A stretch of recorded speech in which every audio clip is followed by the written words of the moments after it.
portique d'argent de C.J. Keflin. J'ignore combien de temps j'ai passé dans cette cellule hideuse. Quand vient l'obscurité, je m'assois à ma table et j'observe, à travers les barreaux de mon soupirail, les profondeurs du ciel nocturne.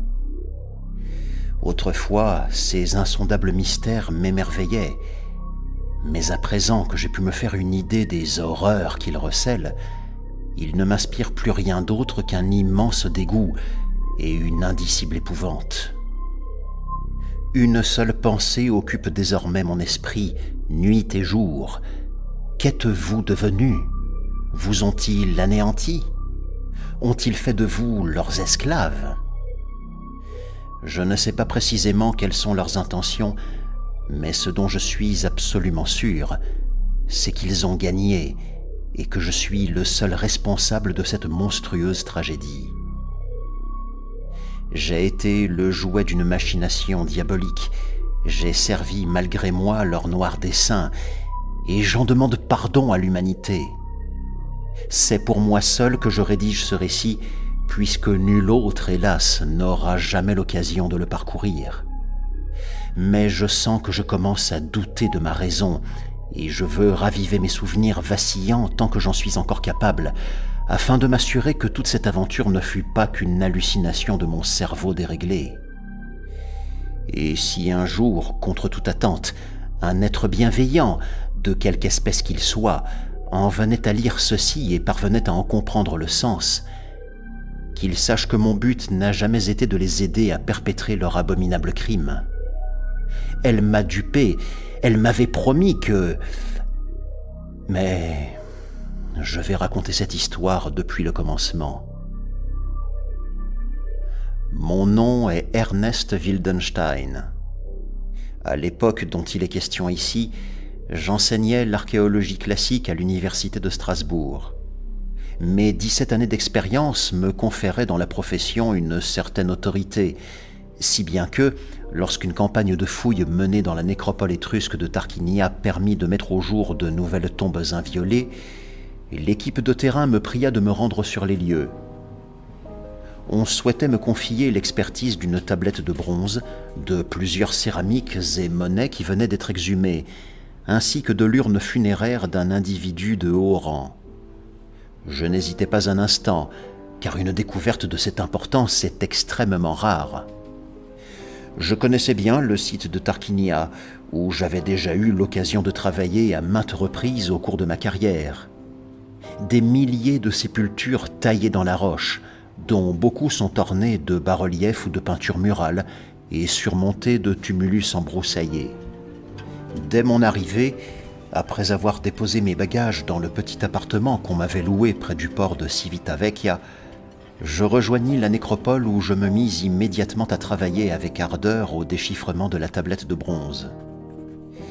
Mais la langue étrusque ne présentant de parenté avec aucune autre langue connue, je savais que la tâche n'allait pas m'être aisée. En outre, nous faisions chaque jour de nouvelles découvertes surprenantes. Je passais des heures dans ma tente à étudier les divers artefacts que nous y entreposions, et qui étaient pour la plupart dans un état de conservation exceptionnel. Cette routine dura une quinzaine de jours. Puis, un matin, alors que nous étions descendus dans un hypogée pour y examiner les riches ornements de la chambre principale, notre attention fut attirée, derrière un magnifique sarcophage, par de singulières irrégularités faisant saillie sur le mur du fond. En raclant légèrement la fine couche de plâtre qui le recouvrait, nous fîmes peu à peu apparaître 4 pierres disjointes que nous décellâmes avec d'infinies précautions. Et, traversant l'ouverture ainsi pratiquée dans la paroi, nous pénétrâmes dans une chambre annexe, aux 4 coins de laquelle étaient entassés pêle-mêle des amphores et des statuettes de guerriers de toute taille. Compte tenu du faible nombre d'artefacts qui s'y trouvaient, les dimensions de cette remise insolite nous parurent très excessives, et de plus, nous ne comprenions pas pourquoi de pareils objets, apparemment sans grande valeur, y avaient été relégués. De toute évidence, celle-ci devait avoir eu une autre finalité. Une fois que nous l'eûmes débarrassée de tout le matériel qu'elle contenait, nous l'inspectâmes minutieusement.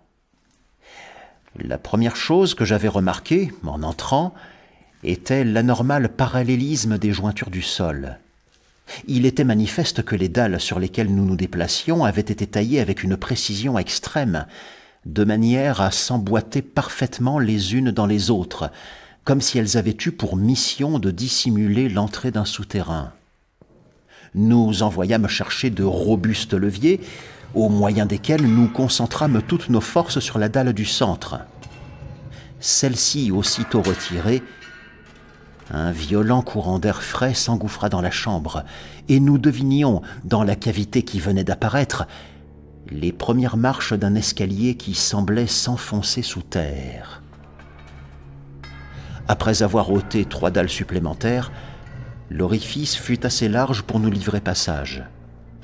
À ce moment-là, évidemment, notre curiosité avait atteint son paroxysme. Nous nous munîmes de lampes frontales, puis nous nous engageâmes tous les 6 dans le tunnel obscur. En dépit de notre lente progression et de la prudence exagérée dont nous faisions preuve à chacun de nos pas, nous sentions craquer sous notre poids toutes sortes de débris, et nous dûmes redoubler de vigilance pour ne pas nous briser les os dans les nombreuses anfractuosités que nous rencontrions sur notre chemin. Ça et là, dans certains de ces creux, j'apercevais en passant des restes d'épées, de casques et de boucliers. Quoique cela me parût fort peu probable, j'eus pourtant l'étrange impression que cette grotte avait été le théâtre d'une rude bataille. Au bout d'un moment, tandis que la pente allait s'adoucissant, le tunnel commença à s'élargir, et bientôt nous traversâmes une vaste salle tout ornée de stalactites étincelantes. Des parois et de la voûte suintait une humidité bienfaisante. Après la terrible chaleur que j'avais endurée depuis mon arrivée en Italie, ce fut avec un véritable soulagement que j'accueillis la fraîcheur de cette caverne. Nous marchions depuis près de 2 heures quand, tout à coup, au détour d'un virage, nous nous trouvâmes en face d'une chose qui nous stupéfia tellement que nous restâmes un instant comme pétrifiés. Jamais encore, au cours de ma carrière, je n'avais fait une découverte aussi invraisemblable. Il y avait là, au milieu d'une chambre dont les murs de marbre étaient si blancs qu'il y faisait presque aussi clair qu'en plein jour, une estrade d'airain d'une longueur de 6 ou 7 mètres et d'une largeur de 3, et, posée au centre, une espèce de portique assez semblable à ces torii sacrés qui, au Japon, ornent l'entrée des sanctuaires shintoïstes. Qu'on se figure 2 colonnes torsadées, cela me faisait penser au baldaquin de Saint-Pierre, espacées d'1 mètre, hautes de 2, et surmontées d'un linteau les reliant entre elles.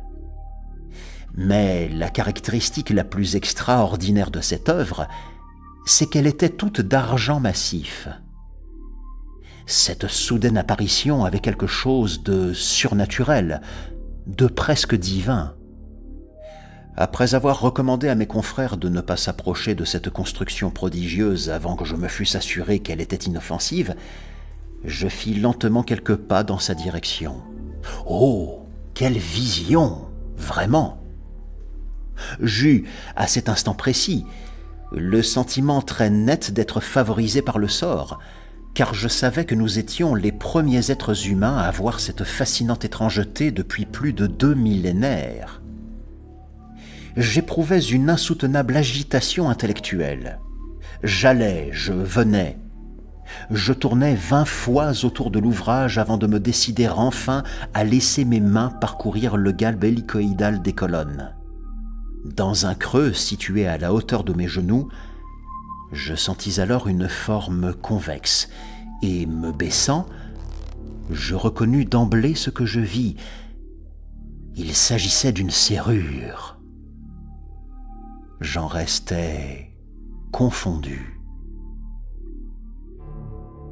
Nous passâmes là de longues heures. Chacun y allait de sa théorie sur la fonction que pouvait remplir cet artefact. Si grande était notre excitation qu'aucun de nous n'eût pu se résoudre à quitter les lieux sans emporter ce mystérieux chef-d'œuvre. Lorsque j'eus vérifié qu'il n'était pas fixé à la tribune d'airain, j'envoyai 2 de mes subordonnés chercher de l'aide, et je priai l'un d'eux de demeurer à la surface afin d'écrire immédiatement au conservateur du musée archéologique de Tarquinia pour lui demander la permission d'occuper durant 1 mois ou 2 l'une des rares salles vacantes du rez-de-chaussée où nous pourrions examiner à loisir notre intrigante trouvaille. Henri Signol, ayant eu la bonne idée de glisser dans son sac à dos une solide corde de chanvre, mes 3 compagnons et moi-même profitâmes du temps dont nous disposions pour traîner le portique jusqu'au bord de l'estrade. Son poids était colossal. Aussi, après plusieurs heures d'une attente interminable, nous fûmes ravis d'entendre résonner dans la caverne les voix de 4 de nos camarades et de les voir pénétrer dans la chambre en poussant devant eux un transpalette tout-terrain. Malgré l'aide de cet engin, il nous fallut si longtemps pour regagner l'hypogée que la nuit était déjà tombée au moment où nous en sortîmes enfin. Nous déposâmes le portique dans ma tente, et 2 jours plus tard, quand le conservateur nous eut répondu qu'il consentait à nous louer une petite pièce inoccupée, nous le fîmes transporter jusqu'au musée. Nous avions convenu ensemble que nous attendrions 1 mois avant d'annoncer notre découverte à la presse, car nous tenions à mener diverses expériences au préalable. Tout d'abord, nous nous servimes d'un télescope à muon portatif pour sonder l'intérieur de la structure. Malheureusement, rien de notable ne se dessina sur notre écran. Puis nous mesurâmes la conductivité électrique des colonnes. Là encore, les chiffres obtenus ne présentaient aucune différence avec ceux de la conductivité habituelle de l'argent sterling. Une après-midi, je tentais de prendre des images de l'intérieur de la serrure à l'aide d'une caméra endoscopique, mais je ne vis rien d'autre que ce que nous trouvons dans nos vieilles serrures à nous. Je passais une bonne partie de mes journées à consigner dans un carnet les résultats de mes observations. Enfin, un soir, n'ayant pas sommeil, je m'attardai après mon dîner dans la petite salle du musée pour réaliser quelques croquis de cette chose envoûtante dont nous ne parvenions pas à percer les secrets. La chaleur devenant insoutenable, je fus forcé, pour respirer un peu d'air frais, d'ouvrir la fenêtre et le volet. Mais une fois rassis à ma table, comme je suivais du regard la voie tracée sur le sol par la clarté lunaire, mes yeux finirent par se poser sur le portique. Oh! Je vis alors que, sur la face avant du linteau, d'étranges signes s'étaient mis à scintiller. Je fis un bond, et je vins me placer au pied de l'ouvrage. Étant donné que j'avais un temps été titulaire de la chaire de langues anciennes à la Sapienza, où j'avais entre autres enseigné l'épigraphie étrusque, mes connaissances dans ce domaine étaient suffisamment solides pour me permettre de reconnaître au premier coup d'œil n'importe quelle inscription antique. Seulement, les lettres qui étaient apparues, bien qu'elles semblassent appartenir à une langue archaïque, n'avaient rien de commun avec celle dont se servait ce peuple méditerranéen, ni avec l'alphabet d'aucune autre langue existante ou ayant existé. Je restais planté là plus d'1 heure. Mais il ne se produisit rien de nouveau. Et comme je sentais peu à peu la fatigue me gagner, j'allais m'allonger un instant sur le canapé que nous avions fait installer dans un coin pour y prendre du repos, et je sombrais dans un profond sommeil. C'est cette nuit-là que je fis la découverte d'Amaltheia, le pays des rêves. En dépit du poids des années, je me rappelle encore fort bien les images et les impressions de ce premier voyage. Quand je m'éveillais, car il me sembla que je m'éveillais, je gisais sur l'herbe touffue d'une vaste et somptueuse clairière, toute baignée d'une lumière resplendissante. Partout, autour de moi, s'étendait une végétation luxuriante, exotique et étrange, qui jetait sur le sol une ombre pleine de mystère. Je serais, aujourd'hui encore, bien incapable de décrire avec précision l'aspect de cette nature sauvage qui m'environnait, et les couleurs troublantes qui se déversaient au fond de mes yeux émerveillés, car cet aspect et ces couleurs n'étaient en rien comparables à ce que nous rencontrons dans notre monde. Je me sentais si engourdi, si lourd, que j'eus beaucoup de mal à me mettre debout. Une pesanteur anormale m'écrasait contre la terre. Ce qui m'étonnait surtout, c'était d'avoir pleinement conscience que je rêvais, moi qui n'avais jamais jusqu'alors fait l'expérience d'un rêve lucide. Et pourtant, ce songe avait en même temps ce je ne sais quoi d'inexprimable qui caractérise la réalité. Les formes étaient d'une netteté saisissante, que n'ont point d'ordinaire les objets de l'univers onirique. À la fois ébloui et désorienté, j'entrais, hésitant, dans le demi-jour de la forêt imposante et majestueuse, et je me mis à errer parmi cette dense multitude d'arbres qui, bien qu'impossibles à identifier tant leur silhouette était déroutante, avaient quelque vague ressemblance avec les nôtres. L'air était ici extraordinairement pur, et sous ces larges frondaisons que perçait par endroits une clarté surnaturelle, je goûtais une fraîcheur exquise. Aux branches d'une sorte de baobab titanesque qui allait se perdre dans les cieux, pendaient çà et là d'effrayantes lianes noueuses.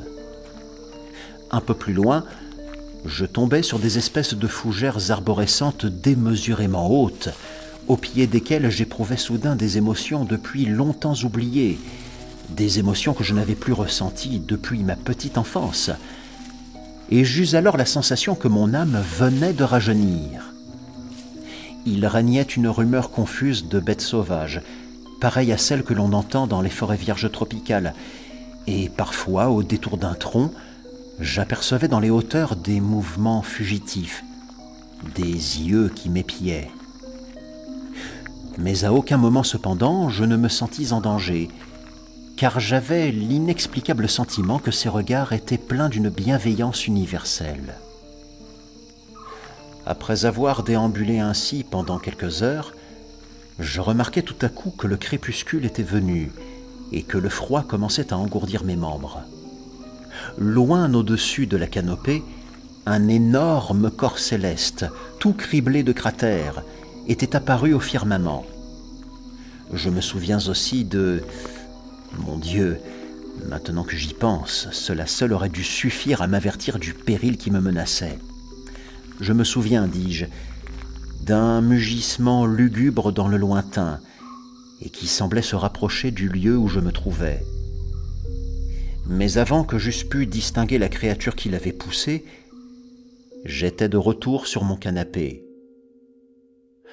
Aussitôt que mes yeux se furent ouverts, la vive impression de réalité qui m'avait si fortement saisi s'effaça. Les rêves, après tout, ne nous paraissent-ils pas toujours très réels aussi longtemps que nous y sommes plongés? À peine en étais-je sorti que les couleurs, les sons et les odeurs que j'y avais perçus se dissipèrent comme un brouillard, et au moment où je quittais le musée pour me rendre au site de fouilles, je n'y pensais déjà plus. Pendant les 5 jours qui suivirent, je dus m'absenter, car j'avais été invité à participer au congrès annuel de la Société française d'archéologie à Saint-Brieuc. Les rêves que je fis lors de ce séjour ne me ramenèrent pas dans la forêt merveilleuse. Aussi, une fois de retour en Italie, la première chose que je fis fut de me rendre au musée, où j'avais grande hâte de revoir le portique. Je sentais qu'il commençait à exercer sur moi une puissante fascination. Dès que la lune s'était levée, j'avais ouvert grand le volet afin que les inscriptions apparussent sur le linteau, dont je pris de nombreuses photographies et fis plusieurs croquis.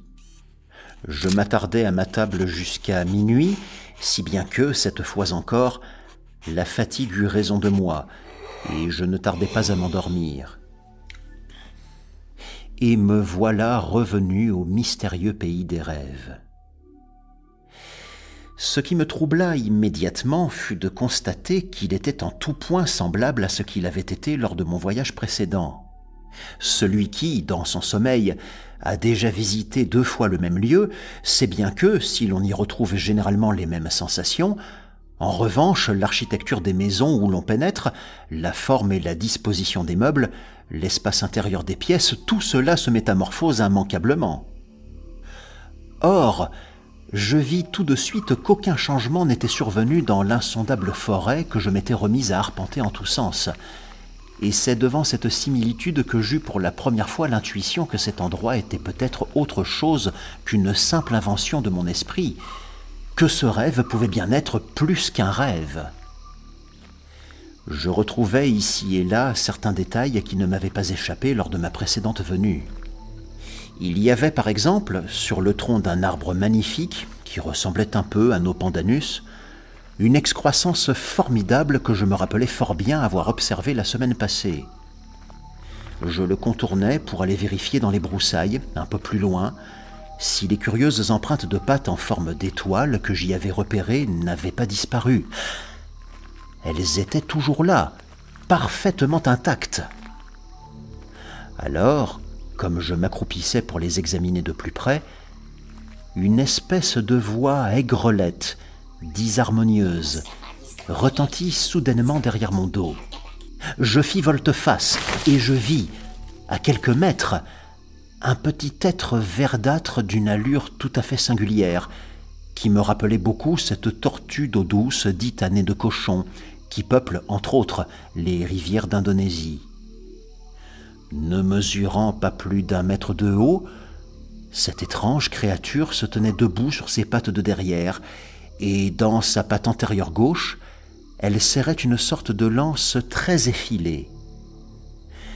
N'eût été cette arme entre ses doigts, je n'aurais pas douté un instant qu'elle ne fût inoffensive, car il émanait de son regard une profonde douceur.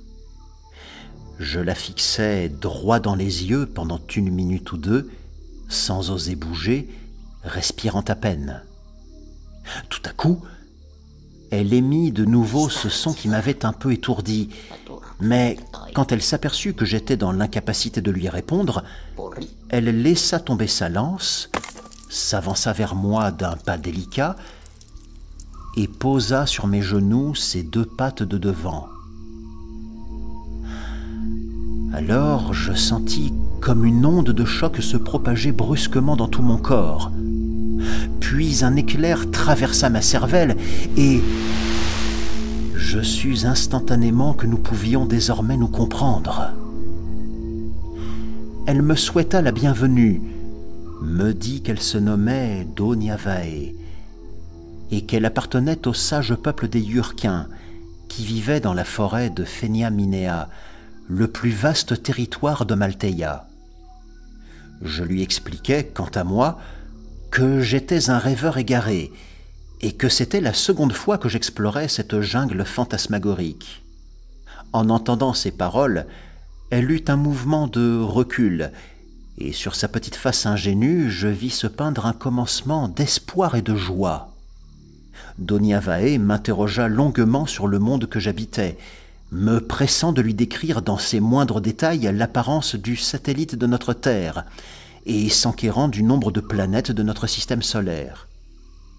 À chacune des questions qu'elle me posait, je la sentais tourmentée d'une vague appréhension, mais aussitôt que je commençais à lui répondre, elle se rassurait, et je voyais les traits de son visage peu à peu se détendre, comme si mes propos eussent été précisément ceux qu'elle avait espérés.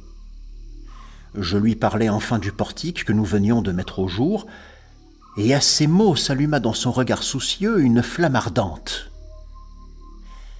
Seulement, je m'aperçus au même moment que mon corps était en train de se dissoudre, et présumant que je n'allais pas tarder à me réveiller, je la saluai et lui dis que j'espérais la revoir un jour. Prise subitement d'une inexplicable terreur, elle me répondit avec précipitation que si je désirais revenir dans cette forêt édénienne et en apprendre davantage sur Malteia et sur l'histoire des Yurkins, il me suffisait de m'endormir le soir à proximité du portique. Ce furent là les dernières paroles que je l'entendis prononcer. À compter de ce jour, mes visites au pays des rêves devinrent quotidiennes. Si, en journée, Omalteia, l'enivrante, n'occupait qu'une place très secondaire dans ma pensée, car elle n'était encore pour moi, malgré la troublante intuition que j'avais eue, rien d'autre qu'une fable que se racontait la nuit mon esprit rêveur. En revanche, le soir venu, je me sentais envahi par le désir de revoir l'exotique végétation de mes songes et de m'entretenir avec Donia Vae. Aussi, ayant à présent complètement délaissé mon appartement, j'avais pour ainsi dire élu domicile dans la petite salle du musée de Tarquinia, et m'endormant chaque soir sur le canapé peu confortable qui faisait vis-à-vis au portique, je passais mes nuits à errer dans la profonde forêt de Phenia Minea, aux côtés de l'adorable créature. Oh, je sais que si un être humain était en mesure de lire ces lignes, il se demanderait assurément comment je pus avoir la faiblesse, moi qui suis une personne fort instruite, d'accorder tant d'importance à ce que je prenais alors pour un inepte délire de mon imagination. Et à dire vrai, je ne saurais que répondre à cela. Je m'aperçois bien, en l'écrivant, que cette histoire n'a pas la moindre vraisemblance, et qu'aucun homme sensé ne devrait permettre à un individu fictif de lui dicter sa conduite. Mais c'est pourtant ce que je fis. Donia Vae ne mit pas longtemps à me présenter à sa famille, et bientôt tous les membres de sa tribu me traitèrent comme l'un des leurs.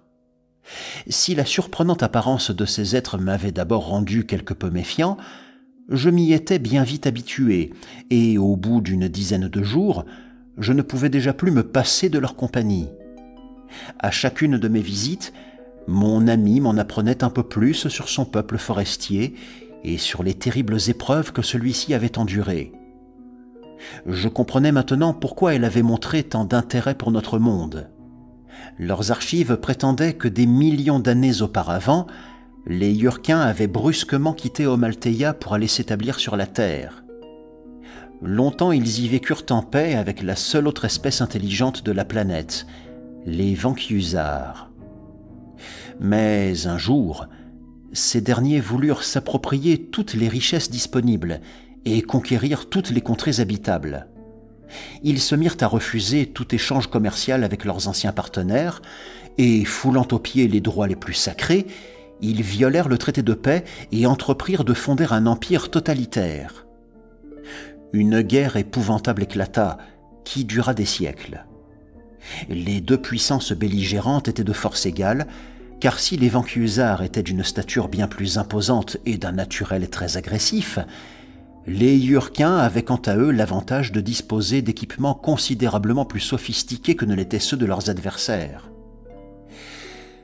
Un beau jour, cependant, cette race belliqueuse réussit à dérober aux Yurkins les plans d'une arme dévastatrice sur laquelle ils travaillaient en secret. Pacifistes comme ils l'étaient, ceux-ci n'avaient jamais eu l'intention de s'en servir contre leurs ennemis. Leur unique objectif avait été de les frapper d'effroi, afin d'éteindre leur soif de domination et de les contraindre par la menace à signer un nouveau traité de paix.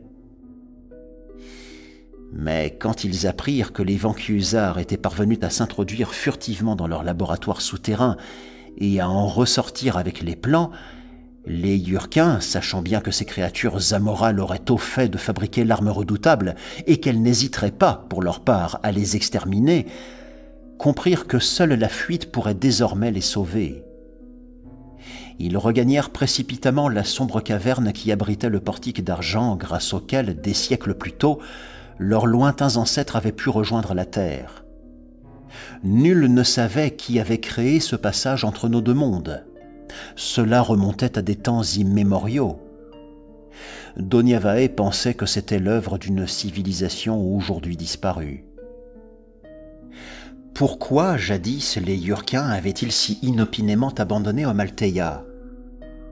Leur population s'était mise à croître rapidement, et la nourriture se faisant de plus en plus rare, ils avaient été contraints de s'enfoncer toujours plus loin dans la forêt pour trouver de quoi s'alimenter. C'est alors qu'ils avaient découvert par hasard au fin fond d'une grotte la porte magique, et quand, après l'avoir traînée à la surface, ils l'eurent franchie et furent arrivés sur terre, ils y rencontrèrent les Vankyusars, qui la peuplaient depuis fort longtemps déjà. Enfin, la guerre éclata, et lorsqu'ils revinrent à Amaltheia, étant bien moins nombreux qu'autrefois, ils n'eurent aucun mal à survivre. Peu à peu, ils étaient retournés à l'état sauvage. Leur savoir-faire, leurs connaissances techniques, leur science supérieure avaient été perdues au fil des générations. La tradition orale avait longtemps conservé le souvenir de la guerre. On s'était raconté au coin du feu comment les Yurkins avaient échappé de justesse à leurs féroces assaillants. Puis, on ne savait trop quand, les textes de la bibliothèque sacrée avaient été rédigés, afin que jamais ne fussent oubliées les souffrances qu'avait endurées le pacifique peuple de la forêt, ni les horreurs qu'entraînent inévitablement la convoitise et le recours à la violence. Un jour, je suppliais Donyavae de me laisser voir ces documents plurimillénaires, car en moi s'était développé un intérêt presque obsessionnel pour l'histoire de cette civilisation chimérique. Mais elle me répondit que seuls les érudits de Yabaïs, la grande cité de l'Ouest, étaient autorisés à pénétrer dans le palais royal où se trouvait la bibliothèque sacrée. Elle consentit toutefois à me montrer les vestiges d'un monument bâti à une époque très reculée, et c'est ainsi que, pour la première fois, je sortis de la forêt de Pheniaminea. Mon ami me conduisit par un chemin escarpé dans des hauteurs prodigieuses où je vis soudain apparaître, au sommet d'une colline pierreuse, une espèce de pyramide aztèque. C'était là-dedans, me dit-elle, que reposait le corps de Watitaya, le maître farouche, premier roi des Yurkins, ayant vécu et régné bien avant le grand exode. Une fois que nous en eûmes gravi les marches, j'aperçus, derrière un autel de sacrifice, la réplique exacte du portique d'argent qui se trouvait en ce moment même à côté de mon corps endormi. Donyavae m'expliqua que c'était après avoir hissé cette chose jusqu'au faîte de la pyramide que ses ancêtres avaient remarqué, un soir, les étranges inscriptions qui étaient apparues sur le linteau.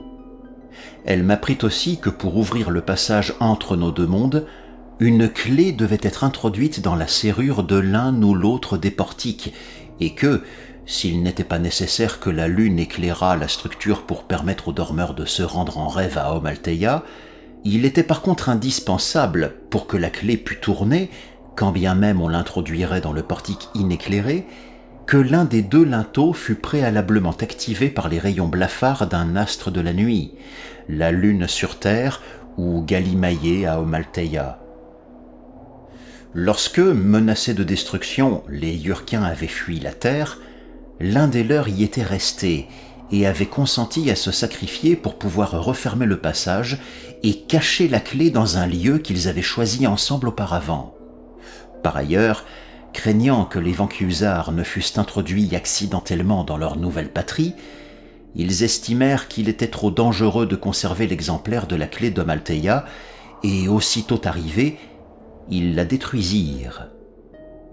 Les livres sacrés attestaient l'existence de la clé restée sur Terre et indiquaient son emplacement exact afin que, si les Vanquiusards disparaissaient un jour de la planète où en étaient chassés à leur tour, les Yurkins fussent en mesure d'y retourner.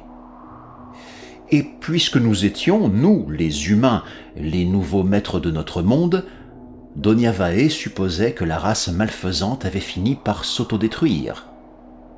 Il me suffisait, si je désirais m'emparer de la clé pour me convaincre de la véracité de ce qu'elle avançait, car je lui répétais sans cesse que je doutais encore fortement qu'Amaltheia et elle-même existassent réellement, d'aller sonder le fond d'un lac qui n'était qu'à 1 jour ou 2 de marche du lieu où nous avions découvert le portique.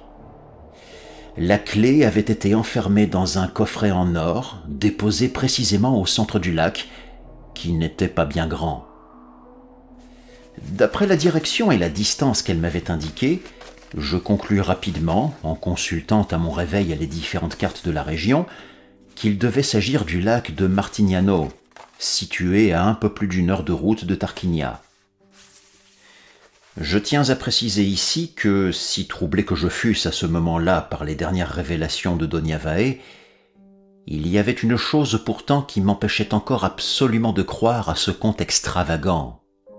Comment imaginer, en effet, que ce petit lac insignifiant eût déjà existé dans un passé si reculé? Je ne saurais décrire l'état dans lequel j'étais à chacun de mes retours à la réalité.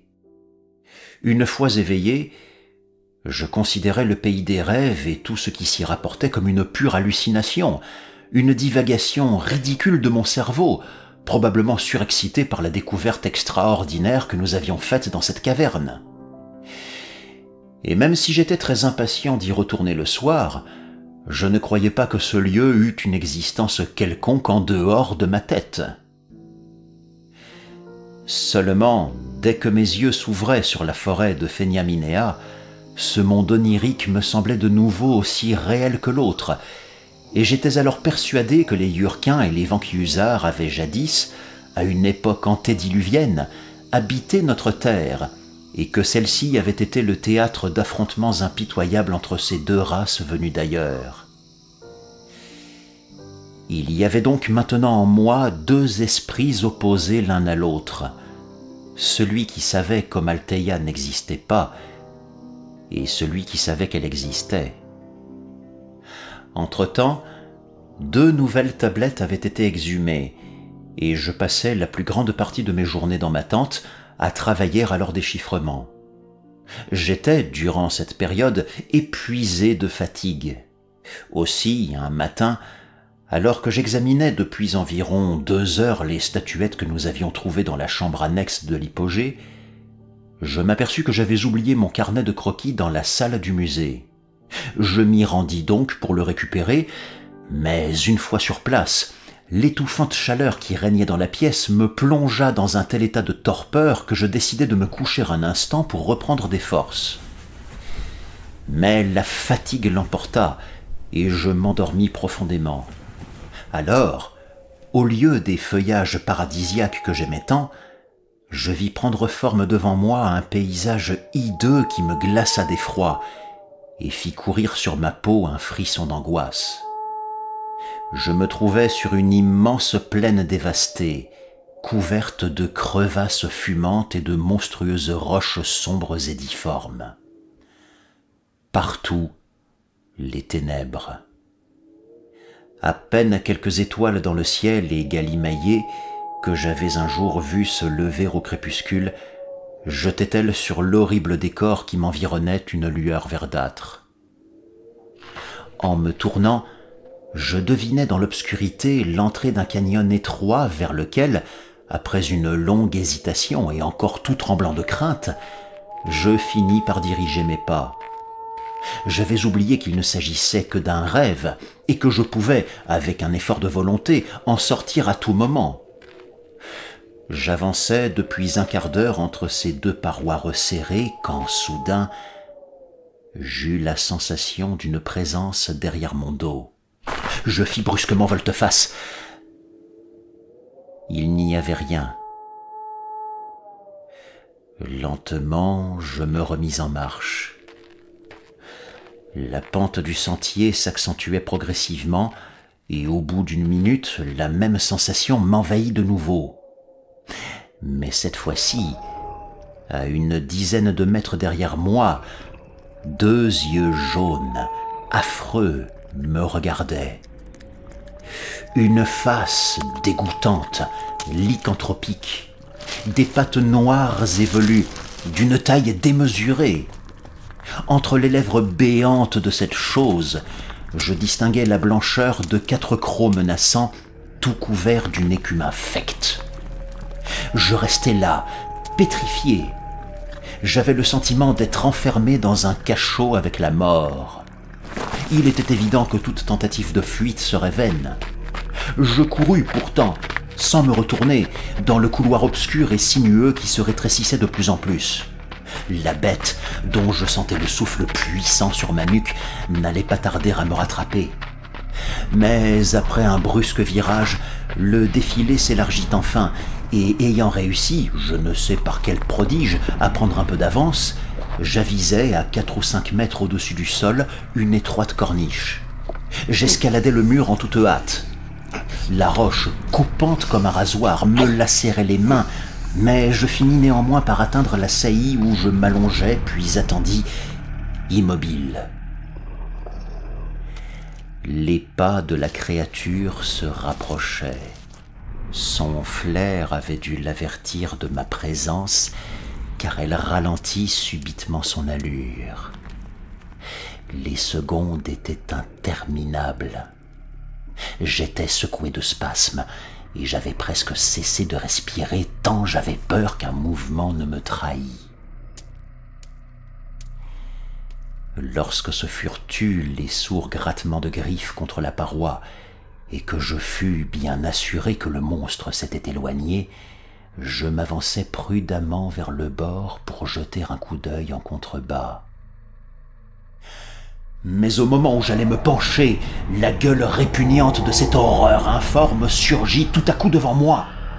Je sentis mes poils se hérisser sur mes avant-bras et dans mes veines tout mon sang se glacer, et j'allais pousser un hurlement terrible quand je fus violemment ramené à la réalité. Mon cœur battait à se rompre.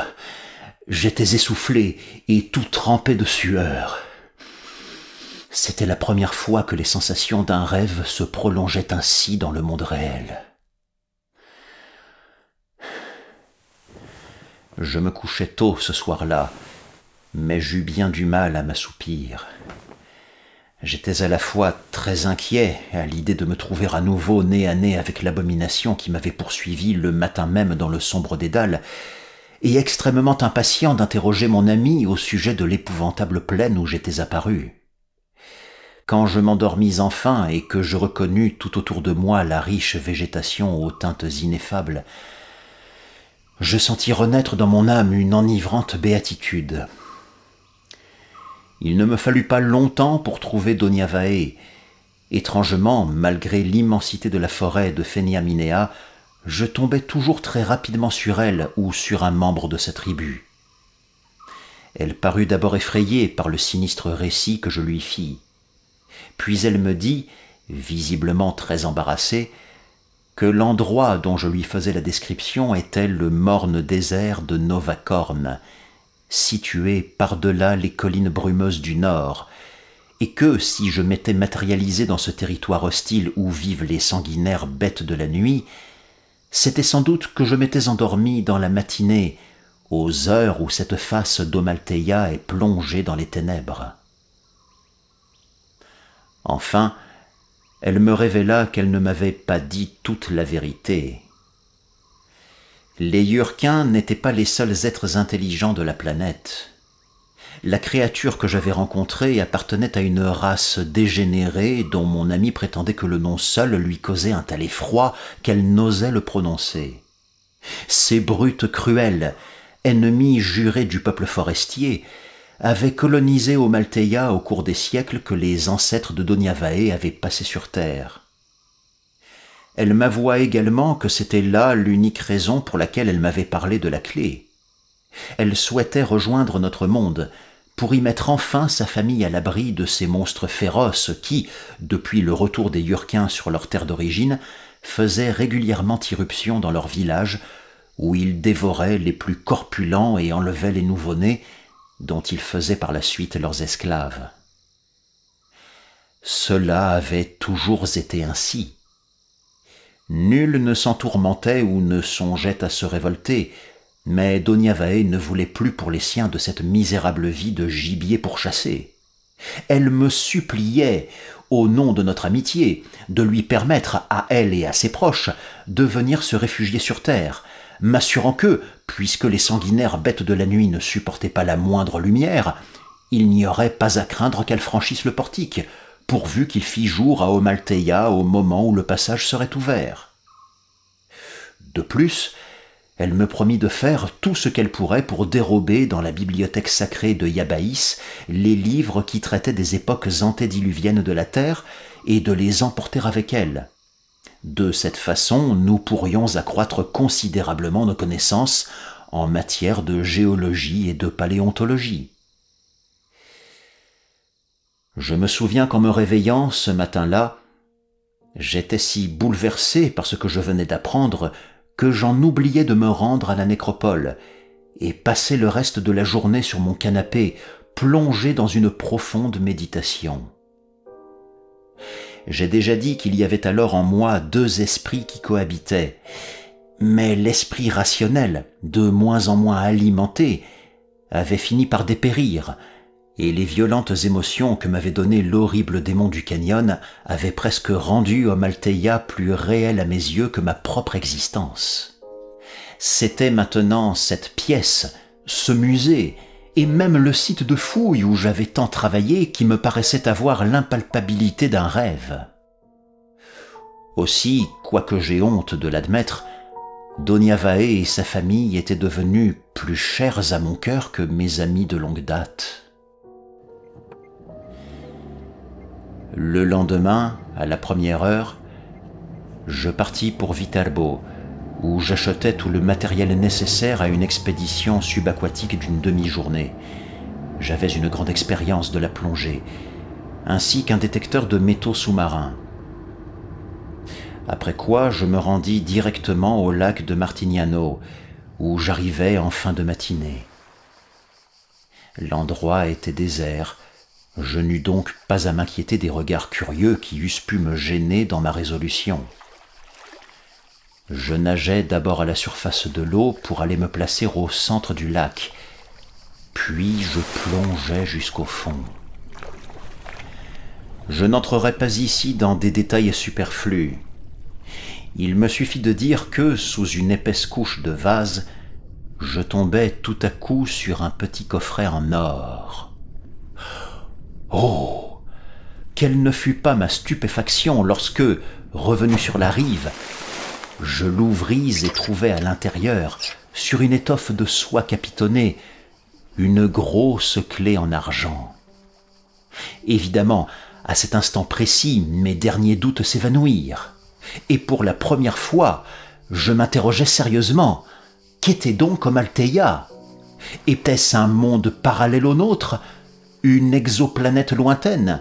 Peut-être même se trouvait-elle dans un autre univers? Durant la semaine qui suivit, en dépit de mon ardent désir d'y retourner pour m'assurer qu'aucun malheur n'était arrivé à Donyavae ou à un membre de son clan, car j'éprouvais une inquiétude permanente depuis qu'elle m'avait informé du danger qui les menaçait, je n'osais aller dormir dans la salle du musée. J'avais conscience de l'immense responsabilité que j'avais contractée envers eux, mais j'étais si effrayé en pensant à ce que je m'apprêtais à faire, que je demeurais tout à fait incapable de prendre une décision. Dans ma situation, qui n'eût pas été désemparé comme je l'étais? Un soir, cependant, et bien que je fusse plus angoissé encore que les jours précédents, je me résolus à faire une visite à mes amis de l'autre monde. Quand je m'éveillai dans la forêt, je compris immédiatement que quelque chose de très grave s'était produit. Des Yurkins couraient en tous sens, les yeux agrandis par la peur et poussant des cris plaintifs, désespérés.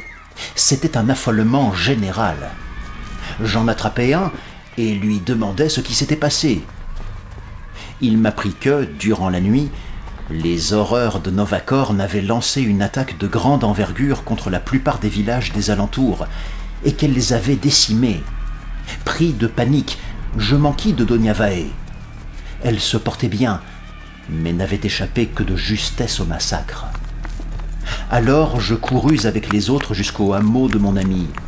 Lorsque je la trouvai, prostrée sur la natte de sa hutte, et que je vis sur son visage l'expression de terreur mortelle qui s'y était peinte, une pitié violente m'étreignit le cœur. J'éprouvais soudain un tel remords d'avoir hésité à lui venir en aide que je lui promis d'aller sur le champ lui ouvrir le passage. Je la priai de partir sans plus tarder avec ses proches pour le tombeau de Watitaya et, une fois au sommet, de franchir le portique. Puis j'appliquai toutes les forces de mon esprit à provoquer mon réveil. Revenu sur terre, je me précipitai vers la fenêtre béante et ouvris tout grand le volet. Par bonheur, le ciel était pur. Les pâles rayons de la lune pénétrèrent dans la pièce et je vis se dessiner sur le linteau les inscriptions énigmatiques. Un tremblement convulsif agitait mes mains. Il me fallut bien 5 minutes pour parvenir à introduire la clé dans la serrure. Et, quand je l'eus enfin tournée, Une sorte de bulle phosphorescente se matérialisa instantanément entre les deux colonnes salomoniques. Son volume ne dépassait pas tout d'abord celui d'une pomme, mais rapidement elle s'enfla jusqu'à occuper la totalité du rectangle formé par le portique. J'allais me placer, en reculant, au centre de la salle, et j'attendis, anxieux comme jamais je ne l'avais été. 1 heure passa, puis 2. Rien. Tout à coup, je perçus comme un crépitement métallique et... un frisson vient de courir le long de mon échine, tandis que je m'attendais à voir surgir devant moi la face riante de Donia Vae. Ce qui traversa l'onde photoluminescente, ce fut une patte noire, velue, démesurée, puis une deuxième. L'une après l'autre, elles s'agrippèrent aux colonnes, et l'affreuse gueule du monstre émergea à son tour du fluide impondérable. Il me sembla que le temps venait de s'arrêter. Paralysé par l'angoisse, je restais rivé au sol. À la vue de cette chose exécrable et contre nature, je compris quelles allaient être les conséquences funestes de l'imprudence que j'avais commise. Alors que mes jambes refusaient toujours de m'obéir, je sentis brusquement se réveiller mon instinct de conservation et je me mis à courir malgré moi vers la fenêtre. Mes mouvements n'étaient plus commandés par ma volonté, mais par cette peur atavique qui, tant de fois au cours des millénaires passés, a dû permettre à nos ancêtres d'échapper à une mort effroyable. Je sautai dans la cour. On se souvient que la pièce que j'occupais se trouvait au rez-de-chaussée, et je m'enfuis dans la nuit. Je ne savais où j'allais. Je courus jusqu'à ce que le souffle vînt à me manquer, et, alors que je tenais encore à peine debout sur mes jambes flageolantes, je remarquai de l'autre côté de la rue 2 drapeaux qui flottaient sur la façade d'un bâtiment. Je m'approchai et je vis qu'il s'agissait d'un commissariat de police. Aussitôt, je frappai à la porte comme un forcené, en appelant au secours. On m'ouvrit au bout de quelques secondes, mais j'étais tellement suffoqué par l'émotion qu'aucun son ne put sortir de ma bouche. Je me rappelle qu'on fit venir un médecin qui m'administra un tranquillisant avant de me faire conduire à l'hôpital de Tarquinia. À partir de là, mes souvenirs deviennent vagues, car j'étais alors tombé dans une profonde somnolence. Voici le peu qui est resté gravé dans ma mémoire. Étendu sur un lit dans une chambre individuelle, j'entendis soudain retentir au beau milieu de la nuit, dans les couloirs des étages inférieurs, des cris déchirants, inhumains. Je me levai en sursaut, à demi étourdi, la vision encore trouble, et je courus me cacher dans la penderie. Est-il nécessaire de décrire l'état dans lequel je me trouvais à ce moment-là? À peine y étais-je entré qu'un claquement sourd me fit tressaillir, et à travers la fente de ma porte je vis grandir sur le plancher subitement baigné de lumière une ombre menaçante. Oh! Je crus bien que mon cœur allait cesser de battre. Des pas lourds et traînants sur le parquet, un raclement de griffes sur le bois du placard, et doucement, tout doucement, la porte s'ouvrit. La bête, dressée de toute sa hauteur, me faisait face. Elle me regardait droit dans les yeux, et sa gueule béante laissait voir la rangée hideuse de ses dents carnassières. On eût dit qu'elle me souriait. Puis je la vis tirer d'une espèce de fourreau qui pendait le long de sa cuisse gauche une lance très effilée. D'un geste minutieux, elle appuya légèrement sur mon torse la pointe de cette arme inattendue, et, en moins d'1 seconde, tout mon corps se raidit, et je m'effondrai à ses pieds, immobile comme une statue de pierre. Les événements qui suivirent, je les subis pour ainsi dire passivement, avec la troublante sensation que ce malheur arrivait à un autre que moi. Ses pattes répugnantes me saisirent et me déposèrent sur une longue civière qui paraissait léviter à 1 mètre du sol, puis je fus ramené au musée. Le charme maléfique m'avait rendu si insensible que je n'éprouvais rien en traversant les inconcevables immensités sidérales.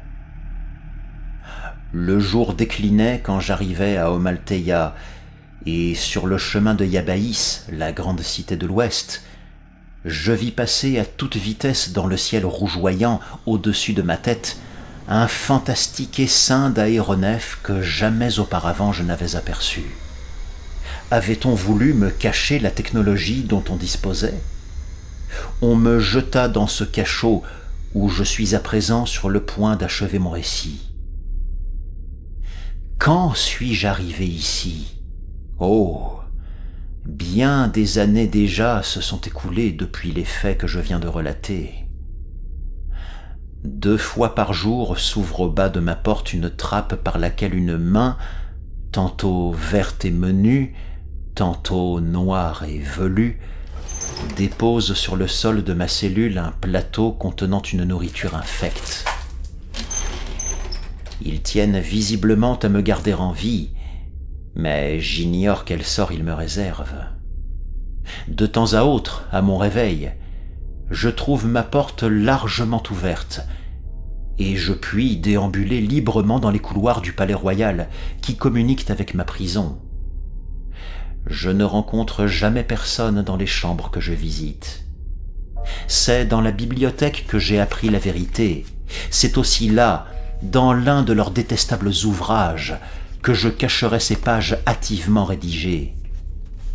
Les livres contiennent toute l'histoire de leur civilisation, la vraie, et non pas cet enchevêtrement de mensonges raffinés dont Doniavae s'est servi pour me manipuler. Je n'ai pas eu besoin de maîtriser les subtilités de leur langue, car les illustrations qui accompagnent les textes parlent d'elles-mêmes. Il n'y a jamais eu de guerre entre les Yurkins et les Vanquiusards. Il n'y a jamais eu de Vanquiusards. Les Yurkins, peuple pervers, se transforment, la nuit, en ces abominables démons échappés des enfers. Ce sont nos prédécesseurs, ce sont les Étrusques qui les chassèrent de notre monde où ils étaient venus dans le seul dessein de nous asservir ou de nous broyer. Je ne sais pas comment ils s'y sont pris pour leur résister et pour les forcer à regagner Amaltheia, mais dans la grotte où nous avons trouvé le portique, la bataille qui s'est livrée a dû être rude. La clé de l'exemplaire qui se trouve au sommet du tombeau de Wat Itaia, les Étrusques sont parvenus à la dérober aux Yurkins, de sorte que ces derniers étaient dans l'incapacité de revenir sur terre. Mais l'un des leurs, comme me l'a dit Doniavae, s'est sacrifié pour pouvoir cacher l'autre clé au fond du lac de Martignano. Puis il a révélé aux siens, par l'intermédiaire d'un rêve, l'emplacement du coffret d'or. Ils ont, pendant plus de 2000 ans, 2000 ans seulement, attendu que le portique fût redécouvert, et en ont profité pour échafauder cette stratégie pernicieuse afin d'amener le premier rêveur qui ferait leur connaissance à rouvrir le passage. Tout cela est raconté dans leurs livres. Après avoir appris la mésaventure qui m'était arrivée dans le désert de Novacorne, et je suis presque sûr que, si cette rencontre n'avait eu lieu par hasard, il se serait arrangé pour me mettre tôt ou tard en présence de l'un de ces monstres, qui ne sont rien d'autre que leur véritable forme, les Yurkins simulèrent cette attaque et les ravages qu'elle avait causés dans leur hameau. C'était là le point culminant de leur machination. Ah, Doniavae, l'infâme!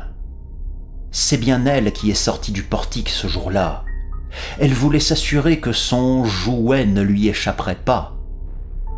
L'ignoble créature était certaine, en venant de nuit, que je ne serais pas de taille à lutter contre son alter ego diabolique. et puisqu'elle connaissait mon odeur, elle n'a eu aucun mal à me traquer dans les rues de Tarquinia. Les Étrusques, dans leur infinie sagesse, ont tâché d'enfouir à jamais ce terrible secret en bâtissant leur nécropole au-dessus de la caverne infernale. Mais cela n'a pas suffi et la catastrophe s'est produite. J'ai lâché sur la terre une légion de démons assoiffés de vengeance. Je suis responsable de l'extermination de l'espèce humaine. Et mes ravisseurs ne m'ont pas même laissé le moyen de mettre fin à mon supplice. Qu'ils soient maudits.